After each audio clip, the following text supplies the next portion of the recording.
This is Mrs. Prajal Gaikwad, Assistant Professor from the Department of Computer Engineering, ASSMSS Institute of Information Technology, Pune.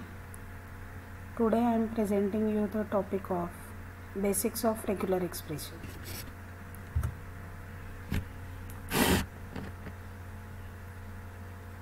Machine-like descriptions of languages are DFA and NFA. But if we keep aside this description, we have one more type of description of language, that is algebraic description, which is called as regular expression.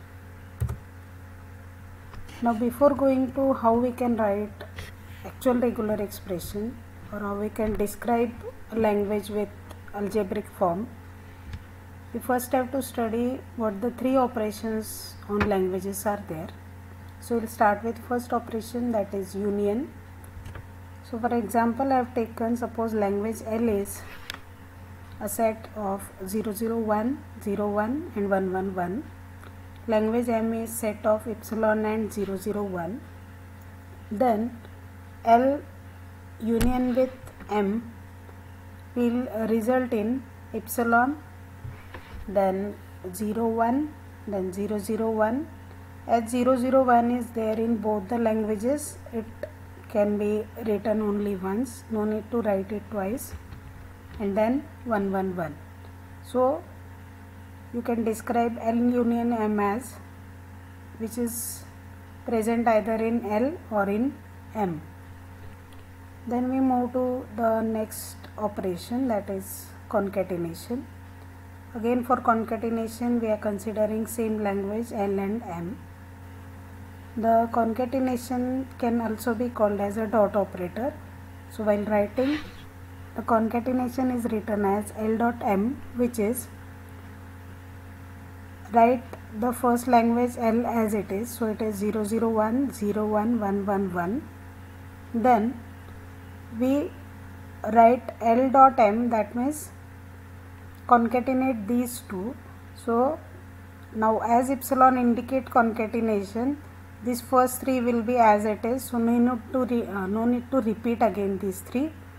But for the next set, that is 001, so we go on writing it as 001 followed by 001. So 001, 001, then 01 followed by 001, then 111 followed by 001. So that is a dot operator, which is concatenation. The last operation is closure, or you can call it as cleans closure also, which is represented with a star.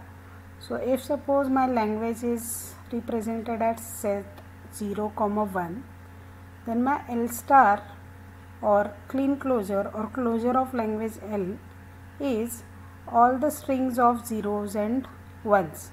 So it can have any combination of thing, the zeros and ones. So you can represent the set or language L as epsilon. As it is closure, it is also called as 0 or more occurrences of these symbols, 0 and 1.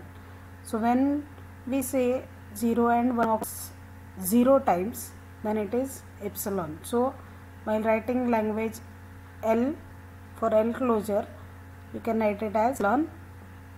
Then any combination of 0, 1 you can write. So it continues 0, 1, 0, 1, 1, 0, 1, 1, 0, 3, 1, 1, 0, 0, anything. So any combination of 0 and 1 will give you L closure. So these three basic operations are there on languages. Then how we can build regular expressions with these three languages. So can do it with induction part, mathematical induction. But for that, three basic steps are there. The language of epsilon is epsilon only, and language of phi is phi, that is nothing. Language of A, that is any alphabet you can take, is A. So A can be the language, and L you can call it as a variable.